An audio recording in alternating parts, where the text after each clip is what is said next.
Hello student, this is class 10 math class. मैं आपको exercise 5.3 की क्वेश्चन नंबर 5 तक अपने प्रीवियस क्लास में एक्सप्लेन कर चुका हूँ। आज की क्लास में मैं आपको क्वेश्चन नंबर 6 के बारे में एक्सप्लेन करूँगा। क्वेश्चन गिवन है the first and the last term of an A P are 17 and 350 respectively. If the common difference is 9, how many term are there and what is there sum. तो जब हम solution करते हैं तो according to question ए की value 17 हमें मालूम है, एल की वैल्यू हमें मालूम है, लास्ट टर्म 350 और डी की वैल्यू भी हमें मालूम है 9। तो अब हम A plus N minus one D क्या की इक्वल टू होता है 350। तो ए की value 17 plus N minus D N minus one into D equal 350। तो 9 एन माइनस वन, क्योंकि 9 मल्टीप्लाई कर रहा है एन माइनस वन को, 9 N minus one equal to 350 minus 17। जब ये साइड चेंज किया तो माइनस की वैल्यू हो गई, तो बचा कितना 333। तो अगर 9 ब्रैकेट में N minus one equal to 333 है तो एन माइनस वन की वैल्यू क्या होगी 333 अपॉन 9। तो कितना बचा 111 अपॉन 3, यानी एन माइनस वन की वैल्यू बची 111 अपॉन 3। तो एन की वैल्यू क्या होगी, जैसी बात है एन की वैल्यू बची 37। तो एन माइनस वन की वैल्यू अगर 37 है तो एन की वैल्यू 37 प्लस वन यानी 38। तो एन की फाइनली वैल्यू में क्या मिली, यहाँ पर 38 मिलता है। अब हम अप्लाई करते हैं formula S N equal to N upon two A plus L. तो एस एन कितना है आप यहाँ देख रहे हैं, एन मिल गया 38। तो S 38 equal to N upon two A plus L. तो यहाँ पर एन की वैल्यू 38 अपॉन टू और ए की वैल्यू 17 और एल की वैल्यू लास्ट टर्म की 350। तो ए 38 इक्वल टू हम ये कह सकते हैं 38 को जब 2 से मैंने डिवाइड किया तो वैल्यू क्या मिला 19, और इसको जब मैंने एडिशन किया तो हमें मिला 367। यानी एस 38 इक्वल टू 19 इंटू 367। तो एस 38 इक्वल टू हमें मिला 6973, यानी 6973। तो हम ये कह सकते हैं कि it has 38 term and their sum is 6973 होता है। क्वेश्चन नंबर 7 गिवन है find the sum of 22nd term of an AP in which D equals 7 and 22nd term is 149. According to question, D की value 7 predefine है और A N की value 149 भी predefine है। तो अब हम अकॉर्डिंग टू फार्मूला देखते हैं, A plus N minus one D equal to 149।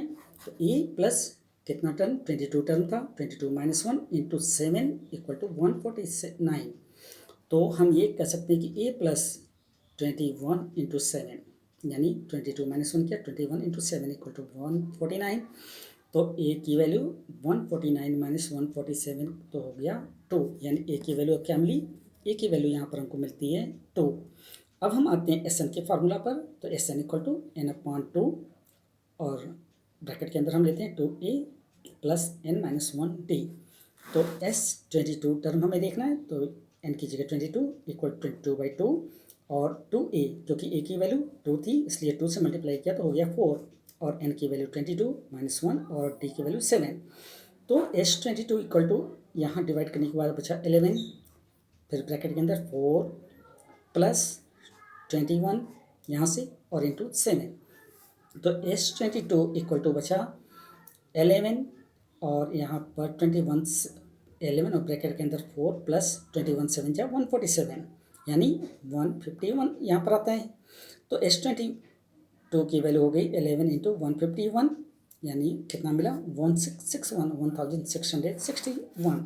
तो इस तरह से हम कह सकते हैं कि सम ऑफ 22nd टर्म इज 1661 होता है। जब हम क्वेश्चन नंबर 8 की बात करते हैं तो हम देखते हैं क्वेश्चन हमारा है find the sum of first term of an AP whose second and third term are 14 and 18 respectively. तो फर्स्ट टर्म भी ए और कॉमन डिफरेंस हम कितना लेते हैं 4। तो डी की वैल्यू कितनी 4 हो गई, क्योंकि यहाँ कहा गया आप ध्यान दें कि whose second and third term, second term 14 और थर्ड टर्म 18। तो अगर हम सेकेंड टर्म को मान लेते हैं a1 और थर्ड टर्म को a2, तो a2 माइनस a1 तो बचा कितना d की वैल्यू 4 हो गई। तो अब a2 क्योंकि सेकेंड टर्म हमें लेना है उसके लिए a plus 2 minus 1 into 4 equal to 14। तो a plus 1 into 4 equal to 14, यानी 1 इंटू 4 तो 4 हो गया। तो a प्लस 4 इक्वल टू 14। तो a की वैल्यू 14 माइनस 4 तो बचा क्या 10, यानी फाइनली ए की वैल्यू हमें मिल गई 10। अब हम आते हैं एस एन के फार्मूला पर। तो एस 51 टर्म हमें निकालना था, क्योंकि हमें क्वेश्चन में कहा गया था 51st टर्म के बारे में। तो जब हम 51st टर्म की बात करते हैं तो 51/2 ब्रैकेट में हमारा आता है 10 × 2, क्योंकि 2 है, और यहाँ पर है 51 - 1 मल्टीप्लाई बाई डी यानी 4। तो 51/2 और ये हो गया 20 प्लस 51 - 1 तो 50 × 4। तो 51/2 फिर ब्रैकेट में मिलता है हमें 20 + 200। तो अब हम ये देखते हैं 51 इंटू, अगर 2 से हमने ये जब हम एडिशन करते हैं तो हमें मिलता है 220, डिवाइडेड बाई 2 किया तो मिला कितना 110 मिला। तो अब हम 51 को 10 से जब मल्टीप्लाई करेंगे तो हमें क्या वैल्यू मिलेगा, हमें जो वैल्यू मिलेगा वो होगा 5610। और इस तरह से हम कह सकते हैं कि सम ऑफ 51st टर्म इज 5610 होता है। क्वेश्चन नंबर 8 के साथ आज की इस क्लास को मैं यहाँ ओवर करता हूँ। अगले क्वेश्चन के साथ आपसे नए क्लास में फिर मुलाकात होगी। तब तक के लिए थैंक यू वेरी मच।